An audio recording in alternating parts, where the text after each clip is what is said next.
আমির হামজা বক্তব্য দিচ্ছিলেন, হঠাৎ শাহজাহান আলী হান্নান দাঁড়িয়ে আমির হামজাকে কিছু বলার অনুমতি চান। এই সময় হান্নানকে বলতে শোনা যে হুজুর ধর্মীয় আলোচনা যত পারেন করেন, কিন্তু রাজনৈতিক কোনো আলোচনা করবেন না। মসজিদে রাজনৈতিক আলোচনা নিয়ে আসলে জামায়াতে ইসলামের অবস্থান কি? শোনেন, আমাদের দেশে যে মসজিদ তৈরি হয়েছে সেখানে কিন্তু ইসলামিক যে অন্যান্য কাজ সেগুলো হয়নি। আমরা মসজিদকে করছি খালি নামাজ পড়ার জন্য। যদি এই প্রেক্ষিতে আমরা বলি যে খালি ওয়ার্শিপ করব, নামাজ পড়বো খালি, তাহলে মসজিদে রাজনৈতিক আলাপ করাটা না করাটাই শ্রেয়।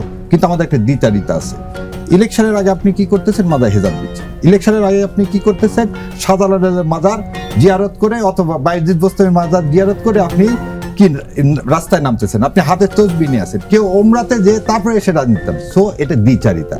আমাদেরকে ঠিক করতে হবে আমরা ইসলামিক ইনস্টিটিউশনকে সমাজে কাজে লাগাবো না ওখানে খালি নামাজ পড়বো। যদি খালি নামাজ পড়ি তাহলে ওখানে রাজনীতি যাওয়ার দরকার নাই। আর যদি সামাজিক প্রতিষ্ঠান হয় তাহলে ওখানে রাজনীতি কেন, ওখানে দাতব্য প্রতিষ্ঠান থেকে সবকিছুই থাকবে।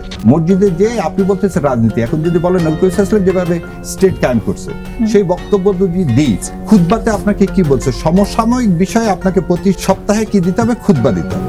আপনি যদি এটাকে বলেন যে রাজনৈতিক আবরণ, রাজনৈতিক আবরণকে আমি যদি মসজিদে দাঁড়ায় বলি যে জামাত ইসলামকে ছাড়া অন্য কাউকে ভোট দিবেন না, দ্যাট উড বি এ রাজনৈতিক কি বক্তব্য।